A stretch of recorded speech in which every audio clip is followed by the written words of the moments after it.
96,8 FM Radio RRI Makassar. Teman terbaik kamu. Yeay, Assalamualaikum warahmatullahi wabarakatuh. Waalaikumsalam warahmatullahi wabarakatuh. Teman Pro 2 balik lagi barengan sama Enggi dan Fauzan tentunya. Dan ya seperti biasa kalau di jam 4 sampai jam 5 itu di Sore Ceria kita kedatangan Pak Ustadz. Iya. Assalamualaikum. Itu Bukan karena saya. kita ada special program sama bulan Ramadan Betul. gitu ya. Ada tanya Pak Ustadz dan hari ini juga kita udah langsung akan ngobrol bareng gitu Betul. ya. Kita Ini langsung. kita tidak lewat tidak cuma lewat HP Ji gitu ya, Iya, Pak Ustadz. Tapi betul. kita ketemu langsung Kita langsung ketemu aja langsung. ya. Kita Oke. sapa dulu. Assalamualaikum Pak Ustadz. Waalaikumsalam warahmatullahi wabarakatuh. Oke. Gimana kabarnya Pak Ustadz? Alhamdulillah baik. Alhamdulillah Saat ini. baik. Oke. Tadi perjalanan lancar-lancar Pak Ustadz, karena tadi saya melihat sangat macet waktu saya kesini. Alhamdulillah lancar. Cuman memang ada beberapa titik yang Macet. mengharuskan padat. putar balik. Iya betul-betul. Padat. Apalagi sore Iya, cari-cari takjil. betul. Mau orang bukber banyak-banyak tuh Ustadz. Banyak orang ya. bukber waktu-waktunya mini. Iya. Oke, ada Ustadz Laude Maulana Sidik Hasan SPD MPD akan menjawab juga beberapa pertanyaan ya hari ini ya Betul. Fauzan. Yes. Yang pastinya ini banyak juga pertanyaan-pertanyaan dari teman Pro 2 Pak Ustadz. Saya juga ini Ustadz, kayaknya banyak mau aku pertanyakan. Insya Allah. Emang kau kayaknya tiap ketemu sama Ustadz pertanyaan banyak sekali Karena deh. kita harus menggali ilmu lebih banyak Oh. supaya kita bisa balance. Oh, balance. Iya, dunia dan Oke. akhirat. Itu Oke, dia. oke. Nah, untuk hari ini kita bakal ngobrolin apa nih, Fauzan? Kita akan ngobrolin yang dimana self healing terbaik dengan menemukan kedamaian dalam tilawah Al-Quran. Tilawah Al-Quran. Karena semua pertanyaan-pertanyaan ada di Al-Quran. Oh. Iya kan, Pak Ustadz? Iya, Kemarin betul. kita udah belajar tentang ini ya, apa sih namanya? Al-Quran tuh sebagai pedoman hidup. Pedoman hidup, hadis-hadis segala macam. Benar. Nah, hari gitu. ini salah satu yang kayaknya memang relate juga sama anak-anak Gen Z, Pak Ya, Ustadz, betul, karena betul. self healing katanya. Iya. Anak-anak sekarang kan biasanya healing dulu deh, healing Iya, dulu. healing. Nah, Tapi ini healingnya healingnya- jalan-jalan. Iya, Nah. ini harusnya kita healing di Al-Quran. Nah, Karena ternyata kalau ada, kalian ada, sedih, iya, ada galau, ternyata enggak perlu budget besar. Ya, betul. Ustadz. Nah, Ada solusi terbaik lah. solusi terbaik pergi ambil wudu, Masya sholat, Masya mengaji. Allah, Itu barusan Nusya ku dengar begitu. tergantung baju. Oke, nah sekarang ini Pak Ustadz mungkin sebagai pembuka, pengantar dulu buat teman-teman Pro 2, itu seperti apa sih mungkin self healing terbaik itu di dalam tilawah Al-Quran? Baik. Bismillahirrahmanirrahim. Rabbi shrah li sadri wa yassir li amri wahlul 'uqdatam min lisani yafqahu qawli. Assalamualaikum warahmatullahi wabarakatuh. Waalaikumsalam warahmatullahi wabarakatuh. Alhamdulillahirabbil alamin. Hamdan katsiran thayyiban mubarakan fi mubarakan alaihi kama yuhibbu rabbuna wa yarda. Asyhadu an la ilaha illallah wahdahu la syarikalah wa asyhadu anna Muhammadan abduhu wa rasuluh. Puji syukur atas kehadirat Allah Subhanahu wa taala yang sampai saat ini masih memberikan kita begitu banyak kenikmatan sehingga kita masih dapat melaksanakan aktivitas kita dalam keseharian. Salam serta salawat tak lupa pula kita curahkan kepada junjungan kita dan yang seharusnya menjadi teladan bagi kita. Satu-satunya teladan yang paling terbaik, karena melihat di zaman sekarang apalagi Gen Z, mereka lebih mengenal artis-artis dari luar negeri daripada nabi mereka sendiri. Padahal Nabi Muhammad yang mengeluarkan kita minaz zulumati ilan nur au ila siratil mustaqim. Dari dulu zaman jahiliyah menuju terangnya zaman Islamiyah sampai saat ini. Nah, insyaallah pada hari ini kita akan membahas bagaimana self healing terbaik itu dan mendapatkan kedamaian lewat tilawatil Quran. Betul tadi yang dikatakan bahwasanya di zaman sekarang ini begitu banyak orang-orang yang merasa dirinya gelisah, dirinya khawatir yang berlebihan, dan anak-anak muda sering mengatakan healing dulu, healing dulu. Iya. Nah, tapi healing mereka itu seperti melampiaskannya ke hobi, semua keresahan-keresahan dalam hati mereka lampiaskan ke jalan-jalan mungkin, Betul. curhat dengan orang lain mungkin, Iya. dan lain sebagainya. Itu sebenarnya tidak menjadi masalah, akan tetapi itu sifat yang sementara, hal yang sementara. Nah, di dalam Islam kita mendapatkan solusi yang paling terbaik dan solusi yang jangka panjang lah istilahnya, yaitu dengan tilawatil Quran, membaca Al-Quran. Al-Quran yang mungkin sampai saat ini kadang enggan untuk kita baca. Iya. Kadang juga hanya menjadi pajangan di rumah, di masjid, sampai Al-Quran itu berdebu. Tanpa kita sentuh. Padahal Allah Subhanahu wa taala sudah mengatakan di dalam Al-Quran bahwasanya itu merupakan hudal linnas, petunjuk bagi manusia. Kan orang-orang yang memiliki kegelisahan hati, keresahan dalam hidup mereka adalah orang-orang yang tidak mengetahui arah mau kemana. Seperti misalnya kita mencari jalan untuk pergi ke suatu tempat. Kalau kita tersesat atau mapsnya itu tidak menunjukkan kita ke jalan tersebut, kadang kita marah dan gelisah. Apalagi kalau kita buru-buru. Itu dia. Nah, begitupun dengan umat manusia kata Allah. Al-Quran ini menjadi petunjuk untuk kita sampai ke tujuan Allah Subhanahu wa taala. Dan begitu banyak kebohongan dalam diri seseorang bagi mereka yang merasa baik-baik saja, mereka yang merasa lurus-lurus saja tapi tidak pernah membaca Al-Quran. Itu sangat bohong menurut saya. Nah, bagaimana sih kenapa bisa Al-Quran ini menjadi obat bagi hati-hati yang memiliki keresahan? Yang pertama, kata Allah Subhanahu wa taala di dalam Al-Quran, alladzina amanu, orang-orang yang beriman, wa tatma'innal qulubukum bidzikrillah. Orang-orang yang beriman itu ketika mereka merasakan keresahan dalam hati, mereka melampiaskannya bukan dengan ke hal-hal yang duniawi, tapi mereka berlomba-lomba untuk mengingat Allah Subhanahu wa taala. Nah, lewat Al-Quran lah itu cara kita mengingat Allah. Dan Al-Quran menjadi salah satu sarana kita berdialog kepada Allah. Dan bahkan dilanjutkan lagi di ayat tersebut, Allah menegaskan bahwasanya ala bidzikrillah tatma'innul qulub. Karena memang hanya dengan mengingat Allah, hati kita akan bisa menjadi tenang. Nah, itu tadi banyak mungkin anak-anak muda sekarang yang membawa keresahannya itu ke hal-hal yang sifatnya duniawi. Mereka curhat, buat-buat status, story, curhat dengan teman yang sebenarnya temannya itu juga punya masalah. Menampung masalah lagi. Menampung masalah lagi yang lebih banyak. Betul. Nah, padahal Allah membuka lebar-lebar bahwasanya silahkan datang. Karena Allah akan membersihkan hati yang tidak damai dan akan mendamaikan hati-hati yang gelisah. Nah, yang kedua, bagaimana ketika kita sudah mendekatkan diri, ketika kita sudah melakukan tilawatil Quran dan lain sebagainya, itu akan membawa kita untuk mendekatkan diri kepada Allah. Apapun yang kita lakukan pasti kita akan merasa diawasi oleh Allah. Setiap aktivitas yang kita lakukan pasti kita melibatkan Allah. Aktivitas apapun itu pasti akan melibatkan Allah. Dan ketika kita sudah terbiasa dalam membaca Al-Quran, pasti ada kegelisahan tersendiri jikalau kita tidak membacanya. Yang selanjutnya, Al-Quran ini merupakan cahaya yang dapat masuk di hati manusia dan akan membersihkan dosa-dosa. Nah, itulah yang membuat kita tenang. Kadang yang membuat hati kita gelisah itu sebenarnya dosa. Dosa-dosa kecil yang kita lakukan akhirnya menumpuk di dalam hati kita. Sebagaimana kisah Imam Syafi'i. Ketika beliau ingin menghafal Al-Quran, kesulitan, sangat kesulitan. Tatkala dia hafal, Imam Syafi'i cepat lupa. Dikatakan bahwasanya syakautu ila waqi'i su'a hifzi fa arsyadani ila tarkil ma'asi wa akhbarani bi annal ilma nur wa nurullahi la yuhdalil as. Ketika Imam Syafi'i merasakan hal tersebut, datang ke gurunya yang bernama Waqi'. Ada masalah yang Imam Syafi'i rasakan. Gurunya hanya berpesan bahwasanya itu semua merupakan kebaikan-kebaikan, semua itu merupakan cahaya Allah Subhanahu wa taala.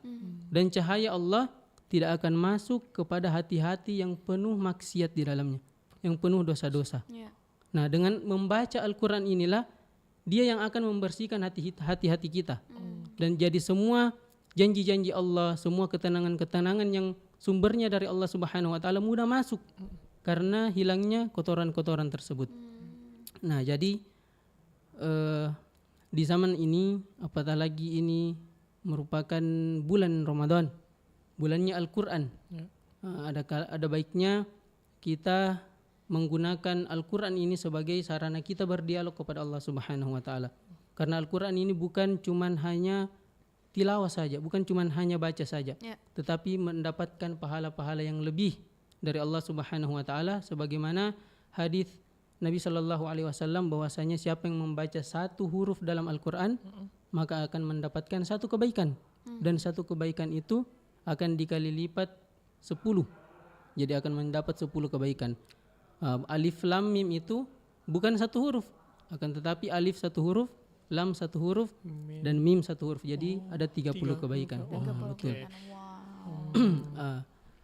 Jadi memang self healing terbaik itu ya itu tadi tilawatil Quran, dan itu memang sudah perintah Allah Subhanahu wa taala, yang dimana ingat Allah pasti semua keresahan dalam hati akan menjadi hilang. Nabi sallallahu alaihi wasallam juga sudah memberikan kita petunjuk lewat hadis-hadisnya untuk bagaimana kita berteman dengan Al-Quran, karena Al-Quran bukan hanya sebagai pelindung di dunia tapi juga sebagai pelindung kita di akhirat. Kata Nabi, Iqra'ul Quran fa innahu ya'ti yaumal qiyamah syafi'an li ashabi.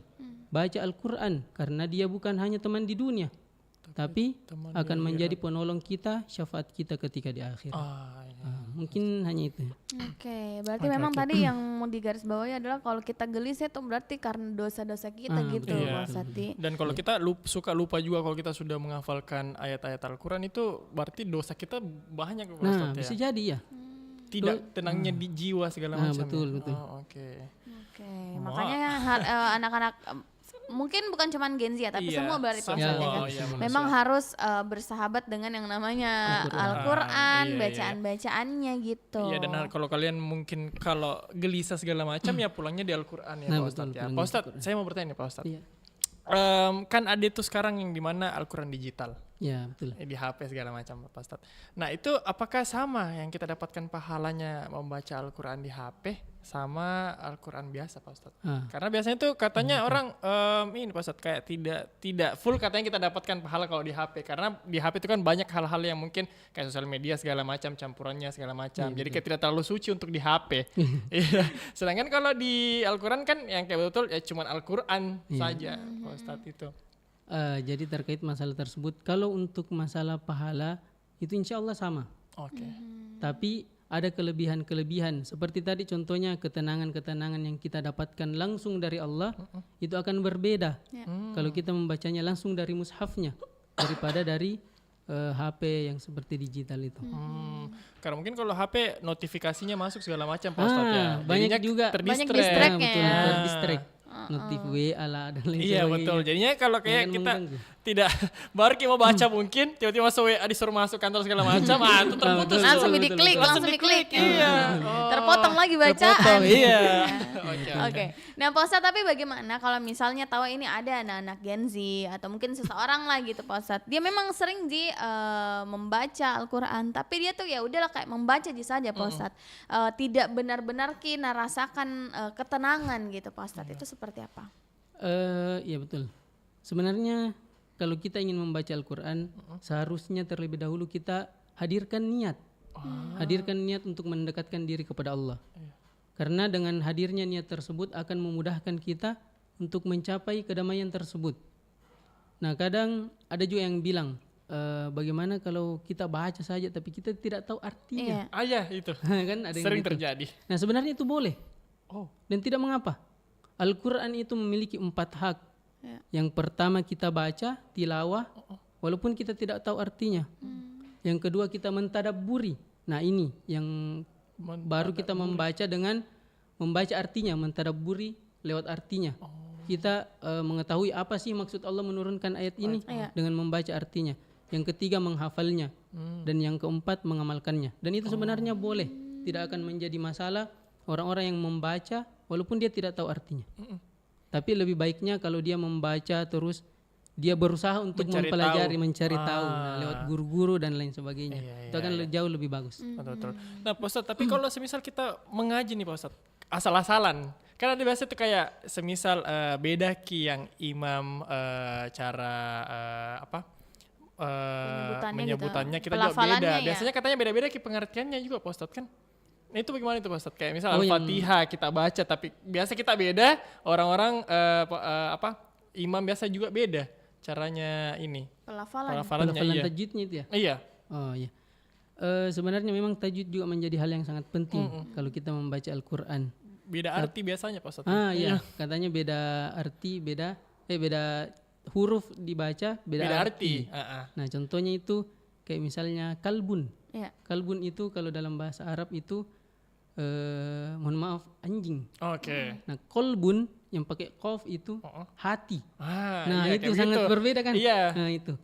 Sebenarnya untuk orang-orang yang mungkin sampai hari ini belum bisa melafadzkan tajwid dengan baik dan benar, itulah salah satu pentingnya sholat berjamaah.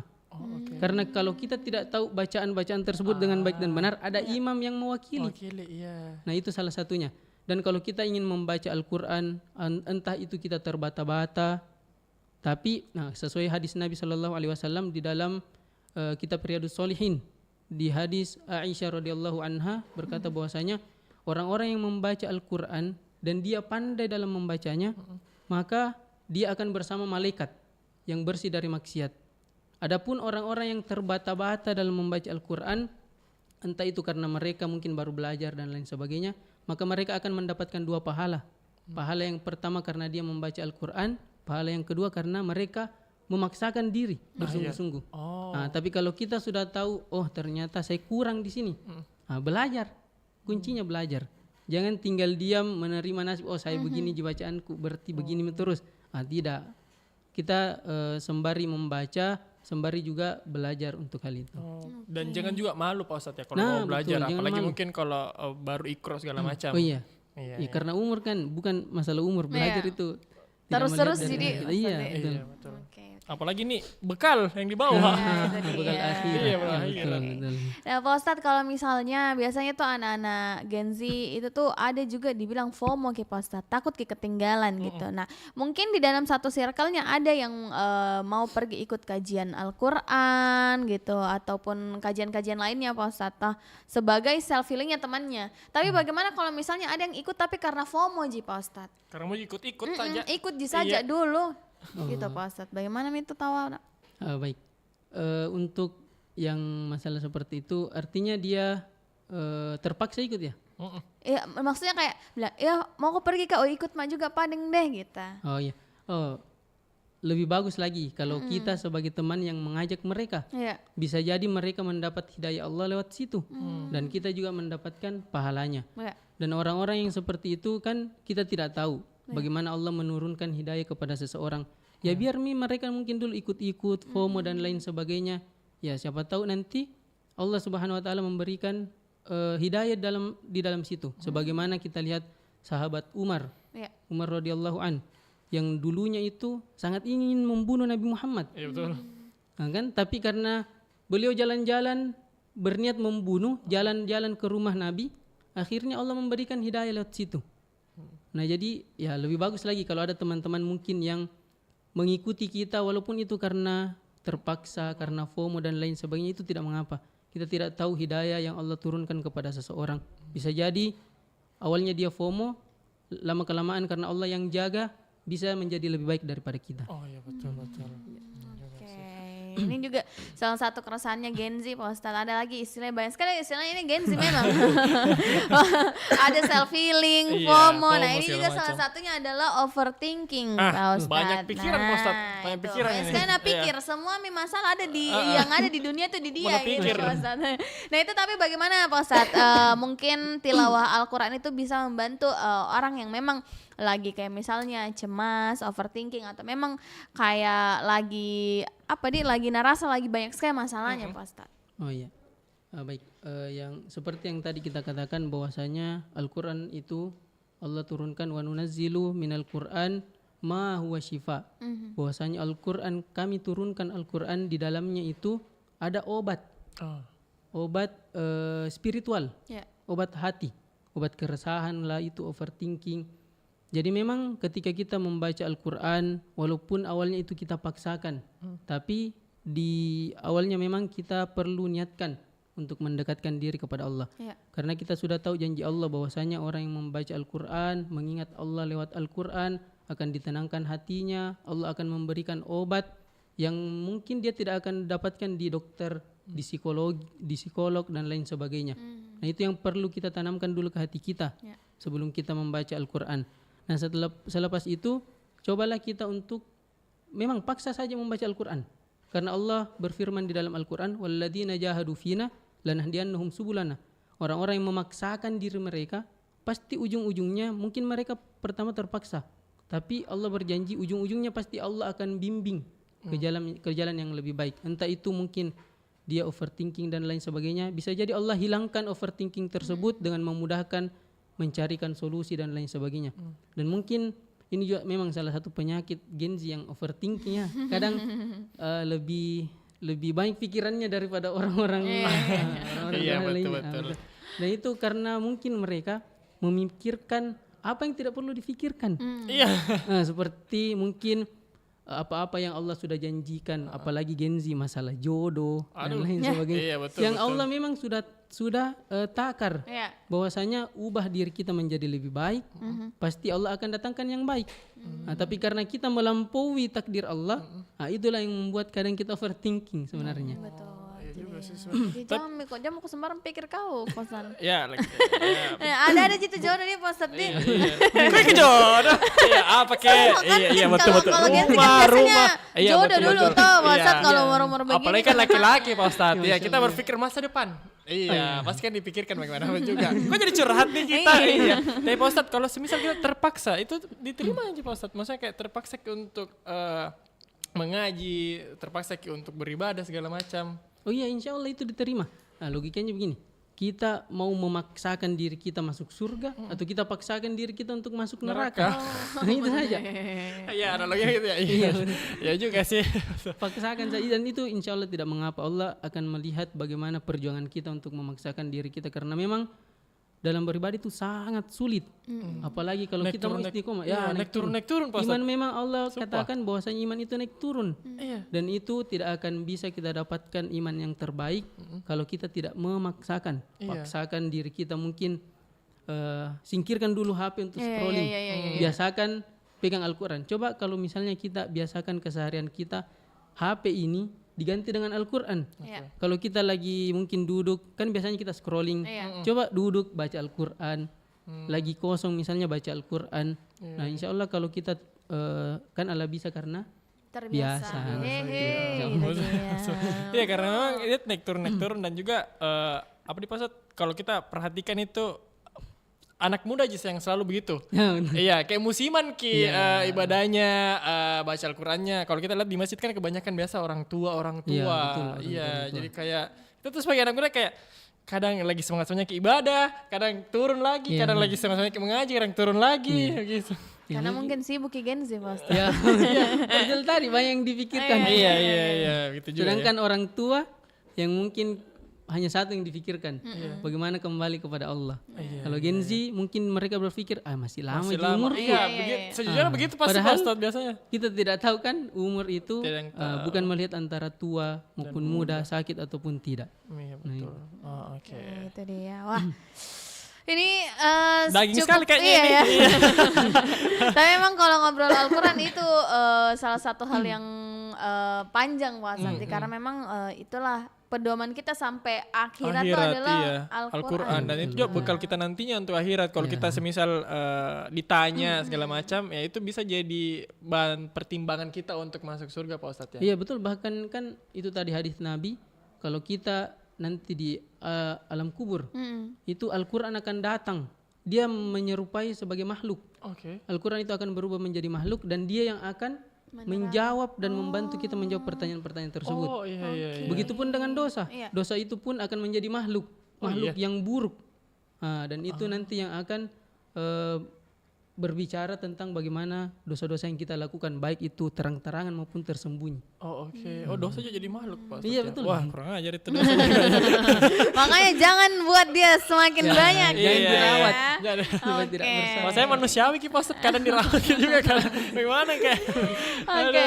Teman Pradua, kalau misalnya kamu pengen nanya-nanya juga berkaitan dengan self healing kamu yang pastinya bisa kamu dapatkan dari Al-Quran nih teman Pradua ya, boleh langsung ke WhatsApp aja di 0811 410 968. Dan bisa juga di Instagram kita dari _Bro Makassar. Oke. Kita juga sekarang lagi live YouTube, TikTok juga kayak YouTube saja. YouTube saja. Jadi kalau kalian semuanya mau bertanya nih soal menyerahkan atau berserah diri kepada Allah untuk membaca Al-Quran lebih rajin lagi, nah kamu boleh sharing nih nanti di YouTube kita. Pak Ustadz siap mau menjawabnya. Oke, tapi kita jawabnya nanti sebentar lagi Pak Ustadz, karena kita mau break dulu beberapa lagu buat kamu teman Prodo, jadi jangan kemana-mana ya. Stay tune terus di Prodo FM. Teman terbaik kamu.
yang tidak pernah lepas.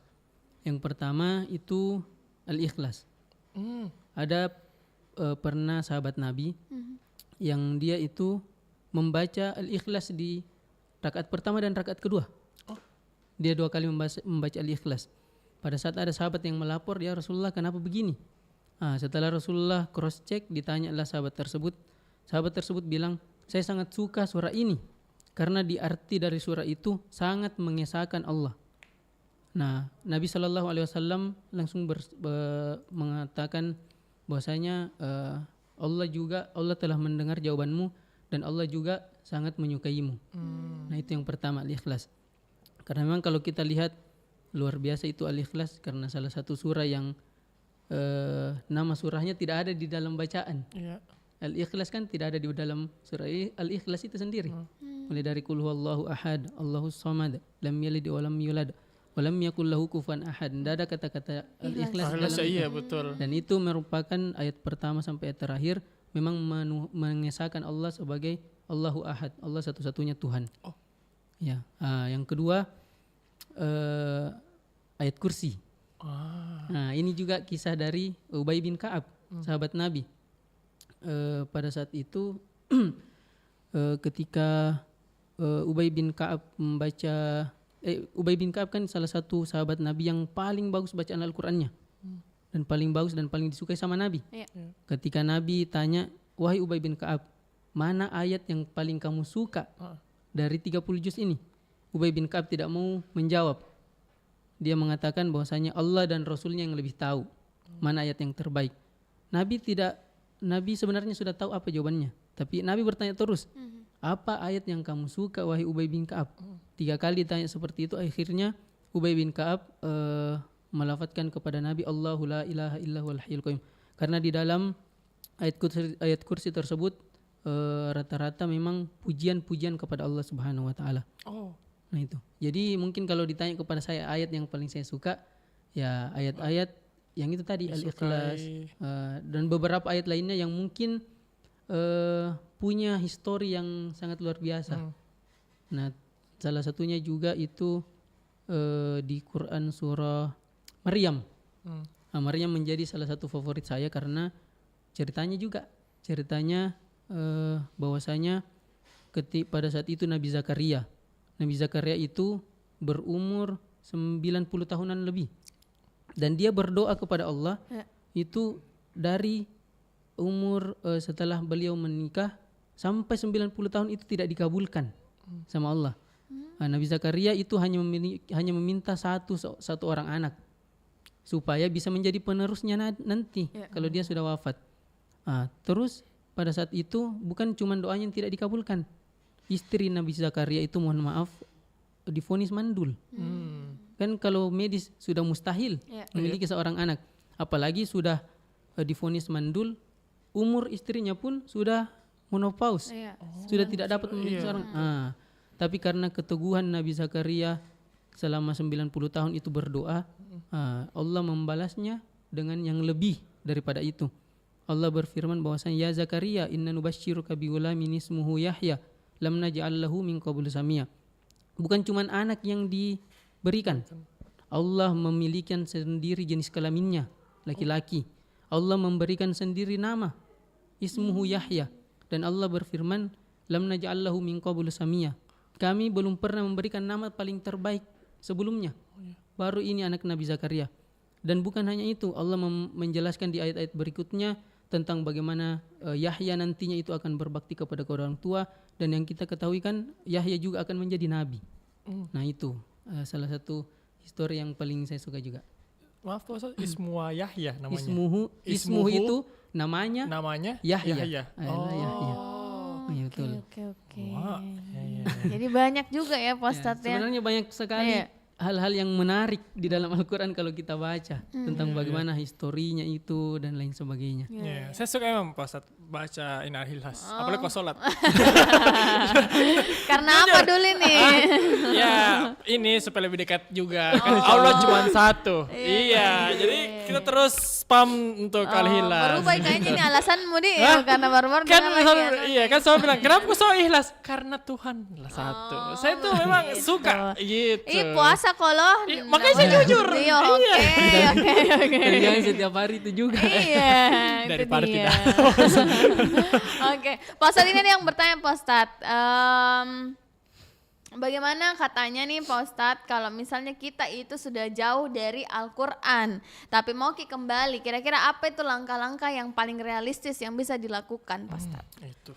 Baik, mungkin pertanyaannya bagaimana kalau karena dia mungkin sudah jauh karena kemaksiatan mungkin atau lalai dalam beribadah yang mereka lakukan.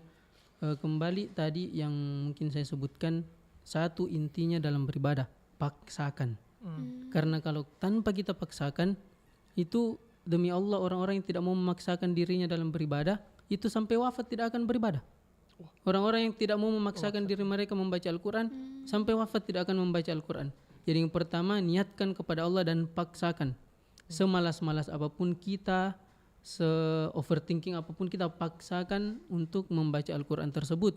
Karena dengan janji Allah yang tadi sudah kami bacakan, walladzina jahadu fina lanahdiyannahum subulana. Allah sudah berjanji kalau kita paksakan, Allah yang akan membimbing kita. Nah, kalau kita tidak mau paksakan kan Allah juga berfirman bahwasanya Allah tidak akan mengubah nasib seseorang, bahkan Allah tidak mengubah sampai dia sendiri mengubah nasibnya.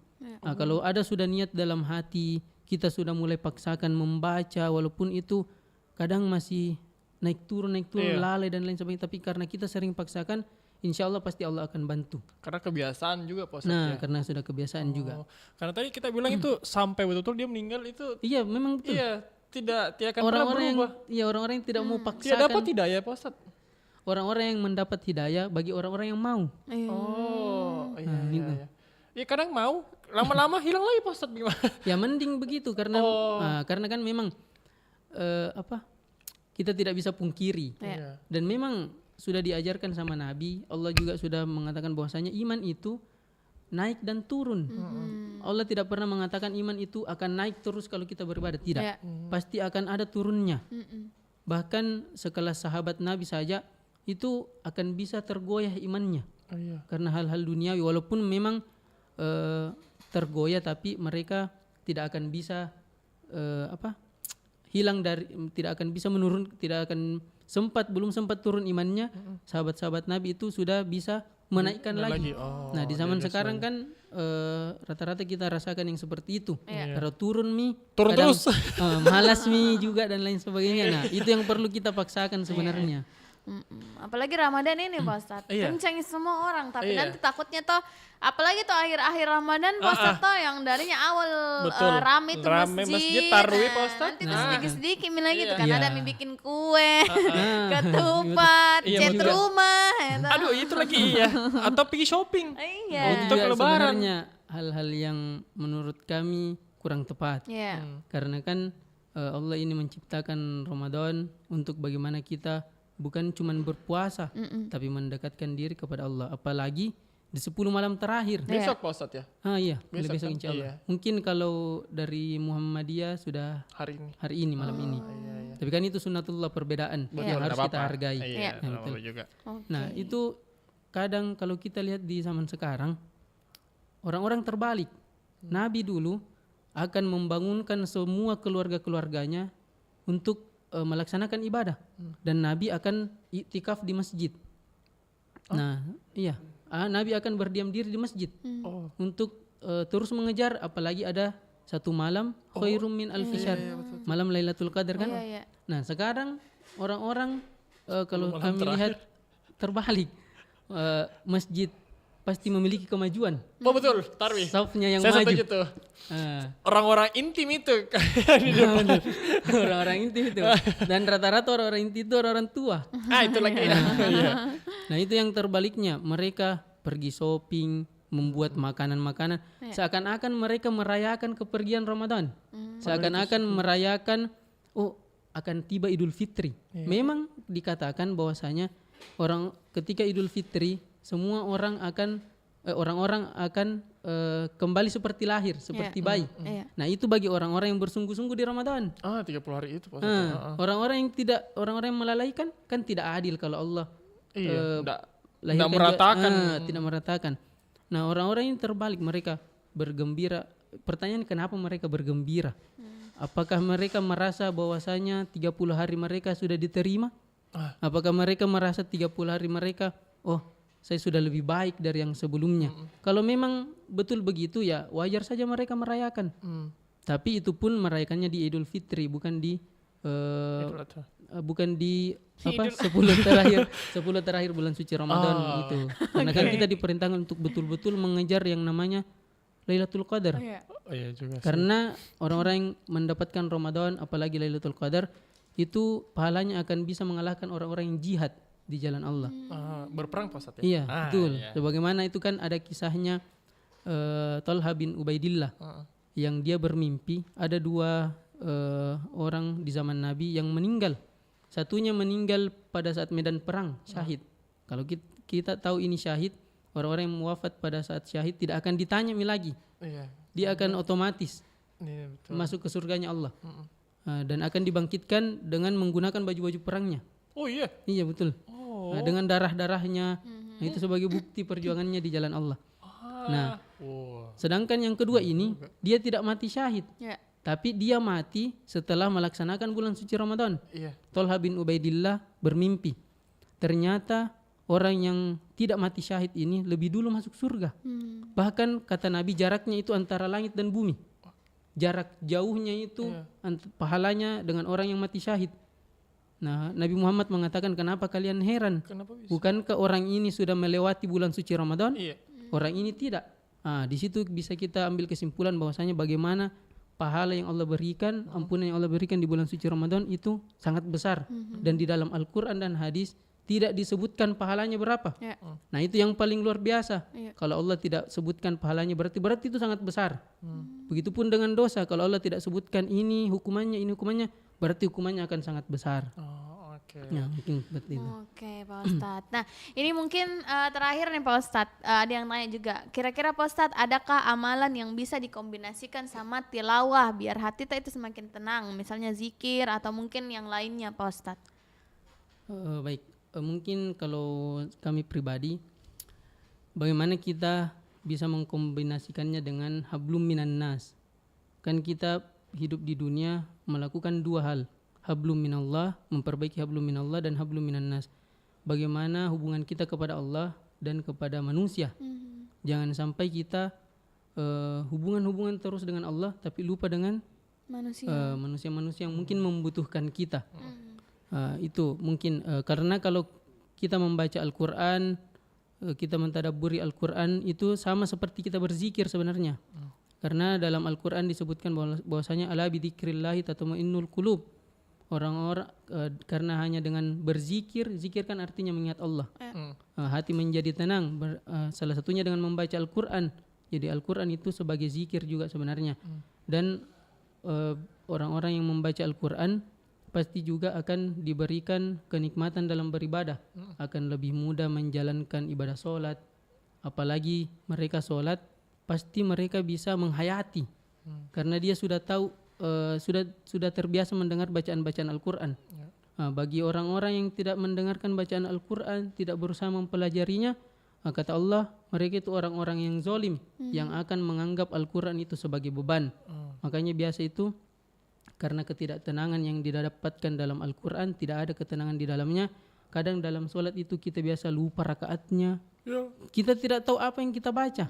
Bahkan Allah berfirman di dalam Al-Quran, jangan wala taqrabus shalah, jangan masuk ke dalam solat wa antum sukara, sedangkan kalian dalam keadaan mabuk. Nah, dijelaskan dalam tafsir bahwasanya mabuk di sini bukan cuma minuman, tapi mabuk dengan hal-hal dunia. Kadang kita solat fikir yang lain. Hatta ta'lamu ma taqulun, kata Allah, sampai kamu tahu betul apa yang kamu katakan di dalam solat tersebut. Nah, dengan membaca Al-Quran, mempelajari Al-Quran, kan kita pasti insya Allah akan bisa lebih menghayati lagi solat. Kita tahu apa yang kita baca, apa artinya surah Al-Fatihah, kita bisa menghayati. Nah, kalau tidak, Nah itu yang menjadi masalah juga sebenarnya. Oke, baik. Tapi menurutku mending kita sholat berpikir kemana-mana daripada kita kemana-mana tapi tidak sholat. Wah. Yang kemarin itu dong, Oh, sorry, Pak Ustadz maafkan saya. kemarin. Oke, Pak Ustadz terakhir sebagai penutup mungkin apa yang mau disampaikan sama teman-teman Pra2 ini, Pak Ustadz yang lagi mendengarkan. Baik, Bismillah. Mungkin kalau kami secara pribadi dan ini mungkin untuk kami juga ya, untuk kami. Bagaimana selalu kami katakan mungkin di setiap tempat kami ceramah dan lain sebagainya itu satu hal yang kami tekankan itu lagi, paksakan ibadah. Paksakan ibadah karena kalau kita tidak paksakan yakin tidak akan mau kita beribadah kepada Allah. Apalagi di bulan suci Ramadan ini. Bulan suci Ramadan kejar apa yang Allah janjikan. Karena kita mungkin hari ini sudah ada orang-orang yang mempersiapkan baju Idul Fitrinya. Allah kan kita belum tahu apakah kita bertemu dengan Idul Fitri sampai. Qul innal mautal ladzi tafirruna minhu fa innahu mulaqikum. Orang-orang yang seperti itu seharusnya kata Allah mereka sadar bahwasanya kematian itu bisa saja tiba-tiba datangnya. Kadang kita kalau ada orang yang meninggal biasanya itu orang bilang ih kurang padahal baru-baru kemarin ketemu padahal itu Padahal kan sehat iya padahal sehat di kemarin. Nah itu jadi untuk apalagi para Gen Z gunakan Al-Quran sebagai tempat pelarian kita ketika kita merasa resah, ketika kita merasa galau, hati kita mungkin disakiti oleh orang lain. Jadikan Al-Quran sebagai sarana kita berdialog kepada Allah. Jadikan itu dan harus kita paksakan. Dan harus kita paksakan. Kalau mungkin ada yang bertanya tidak tahu, belajar. Itu kuncinya belajar dan jangan malu bertanya. Karena mungkin di luaran sana itu sudah banyak komunitas-komunitas pembelajaran Al-Quran untuk menghafal Al-Quran itu bisa kita ikuti. Kadang kita tidak mau mengikuti hal tersebut karena hal-hal duniawi yang kita kerja. Kadang orang-orang tidak mau memaksakan dirinya belajar, dirinya beribadah karena memang kata Allah bal tu'thirunal hayatad dunya, mereka lebih suka dunia. Wal akhiratu khairu wa abqa, padahal ada akhirat yang selama-lamanya. Andai kata ketika kita membaca kan janji Allah membaca satu huruf itu 10 pahala. Andai kata kita ubah dengan hal-hal duniawi, orang yang membaca Al-Quran satu halaman mendapatkan uang 1 juta. Kira-kira bagaimana gambarnya itu orang ingin berlomba-lomba membaca Al-Quran. Itu kata Allah bal tu'thirunal hayatad dunya, karena dia lebih mencintai dunia.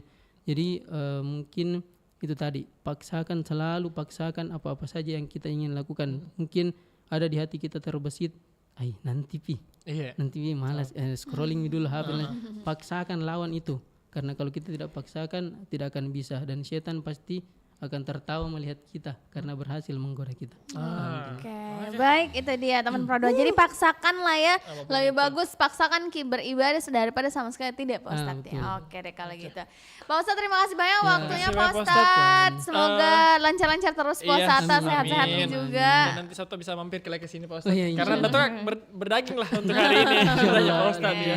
Oke baiklah. Terima kasih juga buat teman Pro2 yang udah mendengarkan dan juga nonton di YouTube. Nanti kita ketemu lagi di sore cerah sampai di jam 8 gitu ya. Tanya Pak Ustadznya sampai sini dulu, besok nanti hadir lagi setiap jam 4 sampai di jam 5. Oke.